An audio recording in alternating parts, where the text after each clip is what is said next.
लिएर जान चाहन्छु। एक्जाम्पल 3 ले भने अनुसार चाहिँ के भनेको छ भने there are 3 candidates Krishna, Neelam and Dayaram for appointing in manager post. एउटा कुनै कम्पनीमा म्यानेजर पोस्ट खाली छ, त्यो म्यानेजर पोस्टमा 3 जना क्यान्डिडेटहरू छन्। त्यो नियुक्ति हुने सम्भावना 3 वटा क्यान्डिडेटहरूको रहेछ अनि उनीहरूको आफ्नै चान्स छ। Their chances of being appointed to be the post are in the proportion भन्यो। अब कृष्णको, नीलमको र दयारामको त्यो म्यानेजरको पोस्टमा नियुक्ति हुने, एपोइन्टमेन्ट हुने चान्स चाहिँ 5:2:3 को रेसियोमा छ। त्यो 5 चाहिँ कृष्णको पार्ट हो, नीलमको पार्ट 2 हो अनि दयारामको पार्ट चाहिँ 3 हो। उनीहरूको रेसियो दिएको छ त्यस्तो।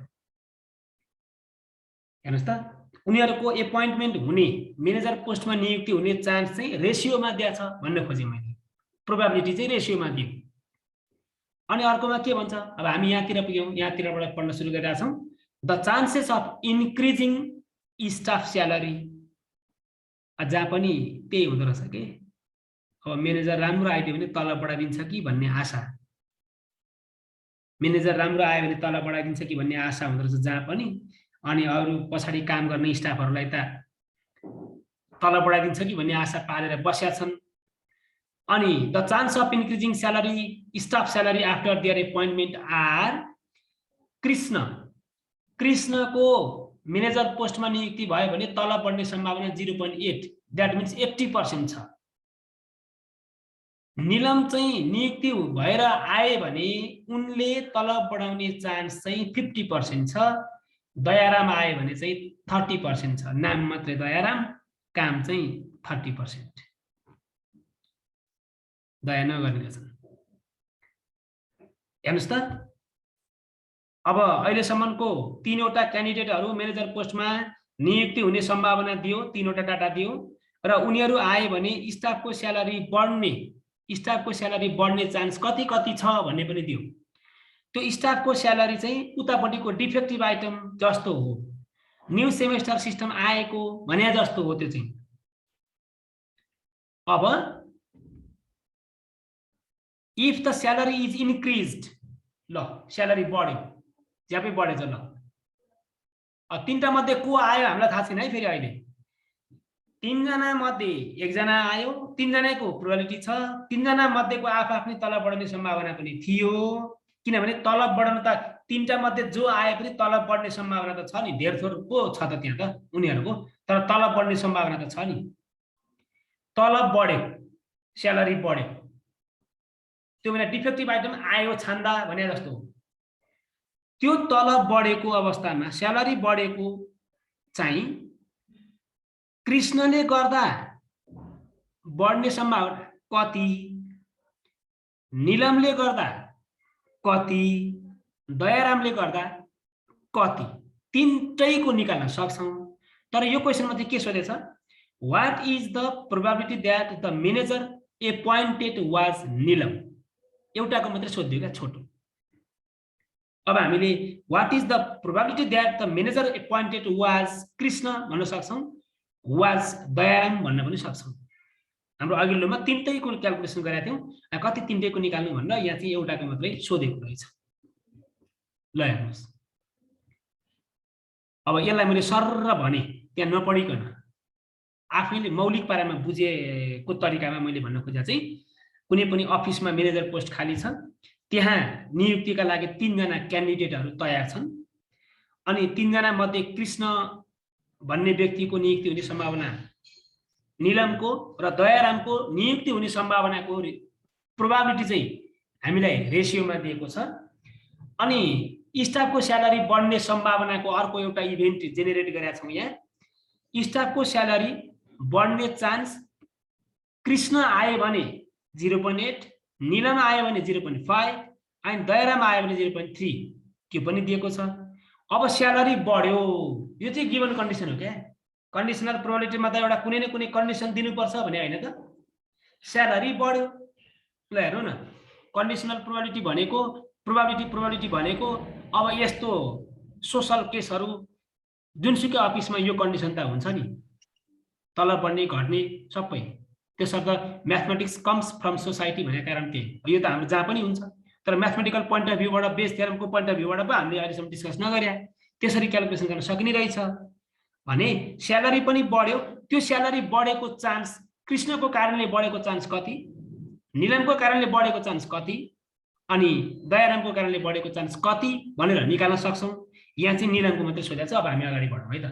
ल अब नोटिसन प्रोभाइड गर्नुपर्छ। हामी थाहा भइहाल्यो कृष्णको एपोइन्टमेन्ट हुने इभेन्टलाई के भन्यौँ, नामको पहिलो अक्षर, निलमकोलाई एन भन्यौँ, दयारामकोलाई डी भन्यौँ, अनि स्टाफको स्यालेरी इन्क्रिज गर्ने अर्को इभेन्ट मानेको छ नि, त्यसलाई हामीले ए भनेर सपोज गर्यौँ। जे सपोज गर्दा पनि हुन्छ। अनि क्वेसनले भने अनुसार what is the probability of Krishna's appointment, रेसियोको पार्ट पो 5 हो त, तर प्रोबेबिलिटी कति, प्रोबेबिलिटी 5 भन्न त पाइएन नि, वो 0 र 1 को बीचमा पर्छ। अनि what is the probability of Neelam's appointment, N अर्थात् पीके निकाल्नु पर्यो, पीएन कति, पीडी कति, त्यसपछि हामीले के निकाल्छौँ, त्यो कमन पार्ट पीए निकाल्छौँ। त्यो भने चाहिँ अब यहाँहरूले यहाँ हेर्नुहोस् त, अब from the question we have the following informations. हामीलाई दिएको प्रोपोर्सन के छ, दिएको प्रोपोर्सन हाम्रो दिएको प्रोपोर्सन त यो हो रेसियो भने the probability of Krishna's appointment is denoted by PK and is given by what is the part of Krishna, the part of Krishna is 5 in the ratio.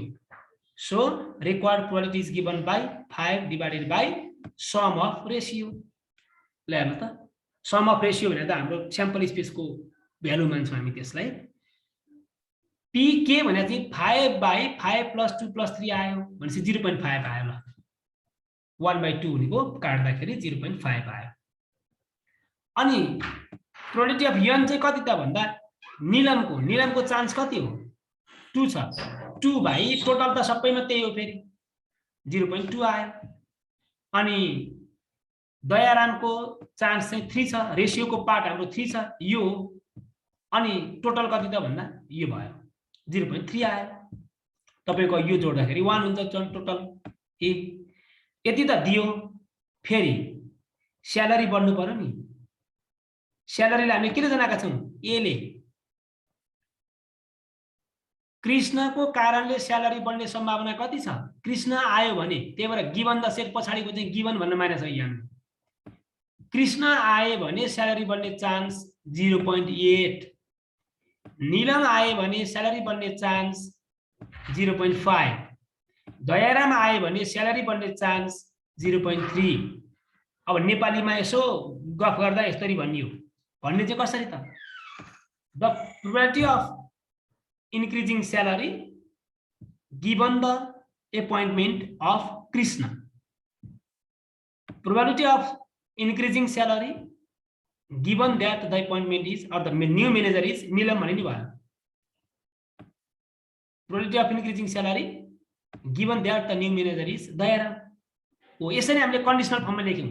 यो डाटा लेख्ने बित्तिकै अब हामीले के निकाल्न पर्यो त भन्दा स्यालेरी इन्क्रिज हुने चान्स कति त्यो निकाल्छौं हामी। अब since the salary is increase, तलब त बढ्यो नि, कसको कारणले बढ्यो त, अब कृष्णको कारणले बढ्ने चान्स कति हो। अनि यहाँ त फेरि कसको कारणले बढ्यो भनेर कन्क्लुजन दिन खोजे त होइन, हामीले कृष्णको कारणले बढ्ने चान्स कति भनेर निकाल्न खोजे हो हाम्रो प्रोबेबिलिटीमा त। निलमको कारणले बढ्ने चान्स कति भनेको छौं। So we need to find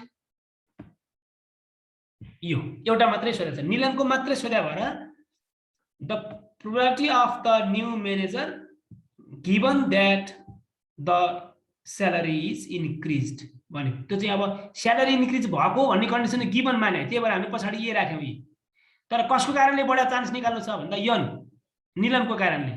अब हामीले कृष्ण र दयारामको भयो भने यहाँ के पनि हुन्छ, डी पनि हुन्छ। अब क्वेसनले भने अनुसार चाहिँ हाम्रो यहाँ अब बेस थ्योरम अनुसार निकाल्नु पर्ने कन्डिसन चाहिँ हाम्रो के छ, PNA, त्यो भने conditional probability of Neelam given the salary is increased भयो। यो निकाल्ने भने त के हो, कन्डिसनलको डेफिनेसन त के हो, यो हो। ल हेर्नु उताको भन्दा यहाँ एकैचोटि हामीले सुरुमै PA को भ्यालु सुरुमै निकालेनौँ, हामीले बेज थ्योरमको ठ्याक्क फर्मुलामा लायौँ। अस्ति हाम्रो हिजो हाम्रो एकजना साथीले सोध्नु भएको थियो नि कतिवटामा जाने भनेर, त्यो कुरालाई चाहिँ कन्फ्युजन नहोस् भनेर उताको तरिकाले डाइरेक्ट अगाडि सुरुमै निकालेर पछाडि ल्याएर नराखिकन फर्मुलामै हामीले यहाँ इन्सर्ट गरिरहेको छौँ भ्यालुहरूलाई। अनि यसको फर्मुला त यो हो भन्नेमा तपाईँ हामी कन्फ्युजन छैनौँ होला। कन्डिसनलमा हुन त 10 अगाडि पढेको अलि डिटेलमा अनि अलिअलि कन्फ्युजन पनि भयो होला। यो चाहिँ फर्मुला भयो, किनभने यो पछाडिको गिभन इभेन्ट चाहिँ टोटल PA चाहिँ तल हुन्छ भन्ने कुरा हामीलाई थाहा छ, माथि चाहिँ साझा हुन्छ भनेपछि त अब यो माथिको फर्मुला के त फेरि कन्डिसनलमा इन्टरसेक्सन भने त PN PA/N हुनुपर्छ। निलम्बको प्रोबेबिलिटी पनि हामीलाई दिएको छ अनि निलम्बको कारणले तल बढ्ने सम्भावना पनि दिएको छ हामीलाई। भनेपछि यो इन्टरसेक्सनको फर्मुला के हुने भयो, यो फर्मुला लाग्ने भयो। भनेपछि PA चाहिँ के हुन्छ त, अब PA त तिनटैमा जानु परेन। त्यो न्यू स्यालेरी बढ्ने चान्स त कृष्णको कारणले, दयारामको कारणले, निलमको कारणले, तिनटैको कारणले हुनेवाला छ नि त। अनि कन्डिसनल फ्रेमवर्कमा लेख्दाखेरि चाहिँ के हुनु पर्यो, कृष्णको कारणले बढ्ने चान्स यहाँ आयो है। ल हेर्नुहोस् त्यो भनेको A इन्टरसेक्सन के भने हो, निलमको कारणले बढ्ने चान्स यहाँ आयो है, त्यो भनेको A इन्टरसेक्सन N भने हो। अनि दयारामको कारणले बढ्ने चान्स यसबाट आयो, यसले रिप्रेजेन्ट गर्छ, त्यो भनेको D इन्टरसेक्सन A भने। अब तपाईको यहाँ जति पनि भ्यालुहरु छ नि यो फर्मुलामा त्यो सबै 6 वटा भ्यालुहरु भनौं न हो हाम्रो माथि क्वेशनमा दिएको छ। Let's substitute all of this values and simplify further you will get 0.17। निलमको कारणले बढ्ने सम्भावना यति रहेछ। अब यदि कृष्णको कारणले बढ्ने सम्भावना भनेर सोधेको भए के हुन्थ्यो, यसमा कृष्णको कारणले बढ्ने भने त यन को ठाउँमा के हुन्थ्यो, यन को ठाउँमा के, यहाँ पनि के इन्टरसेक्सन ए हुन्थ्यो। अनि यो के इन्टरसेक्सन ए हुने बित्तिकै जहाँ जहाँ यन छ त्यहाँ त्यहाँ के चेन्ज हुन्छ।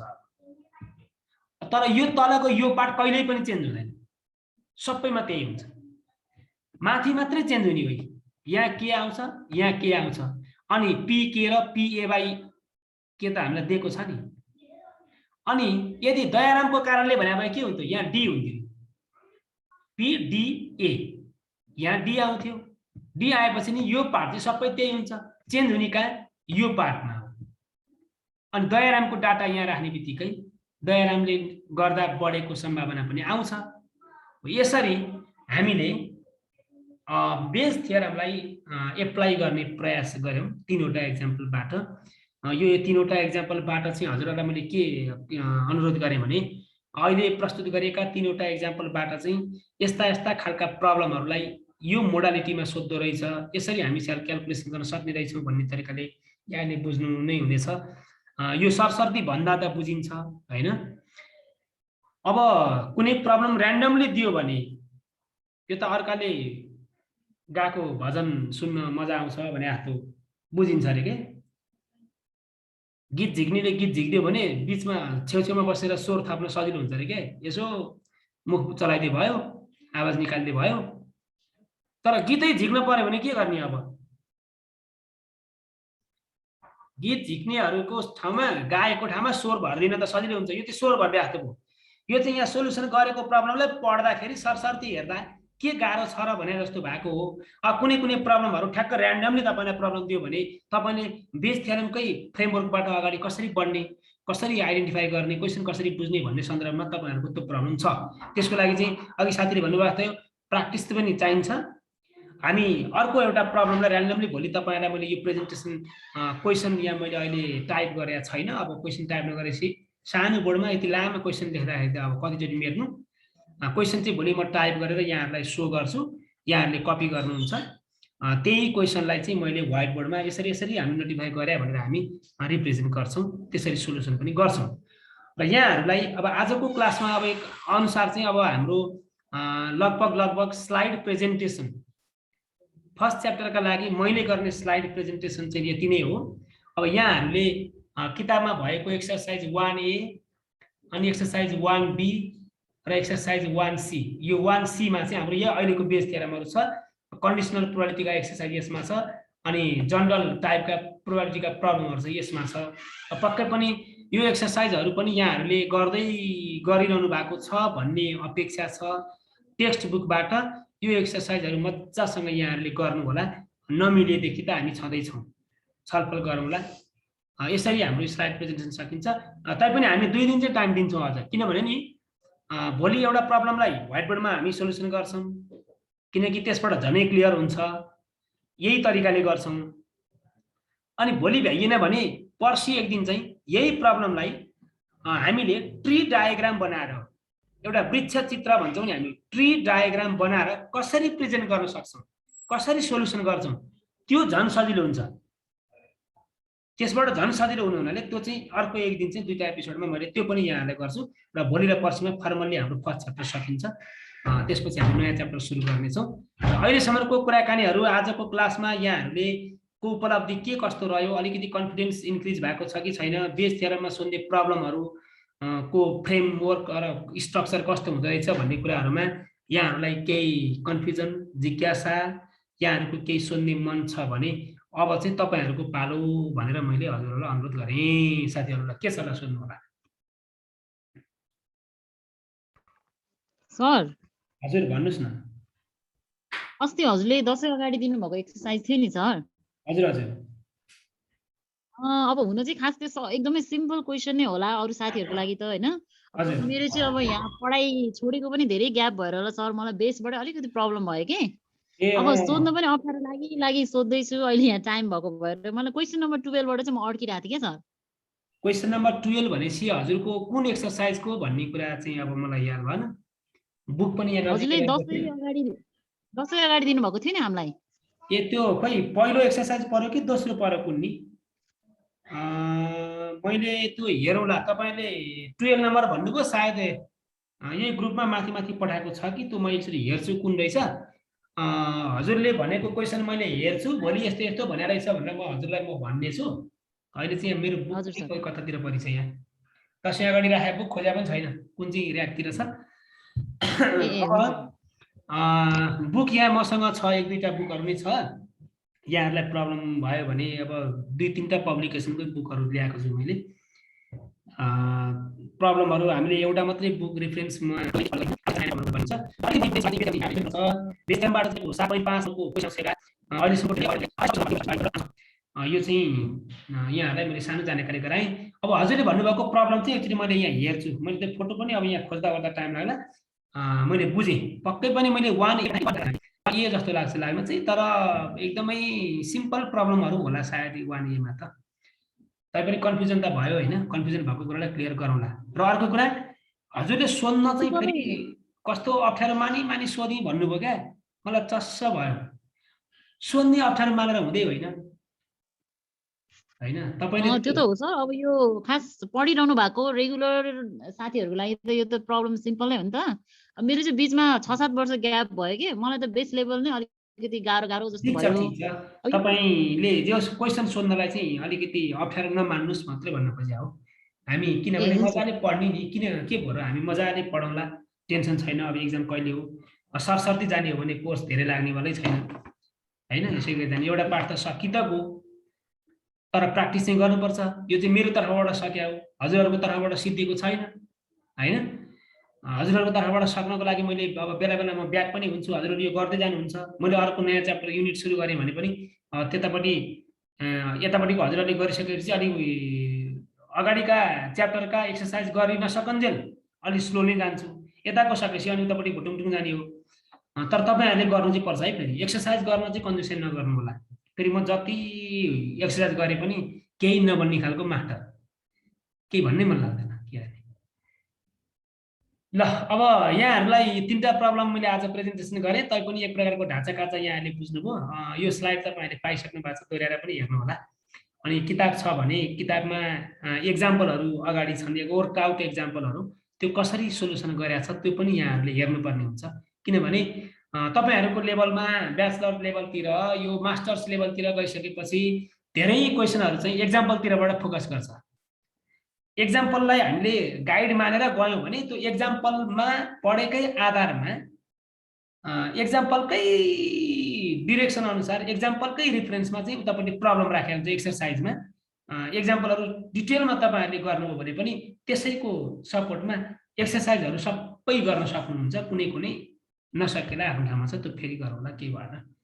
ल अब यहाँहरूलाई मैले अहिलेलाई यति नै भने। अब भोलि हामी बेस थ्योरमकै नयाँ प्रब्लमहरू लगभग 2टा जति प्रब्लमहरू छलफल गर्न भोलि टाइम पुग्छ होला। त्यसपछि पर्सि हामी अर्को टी डायग्रामबाट बेस थ्योरमलाई कसरी सोल्युसन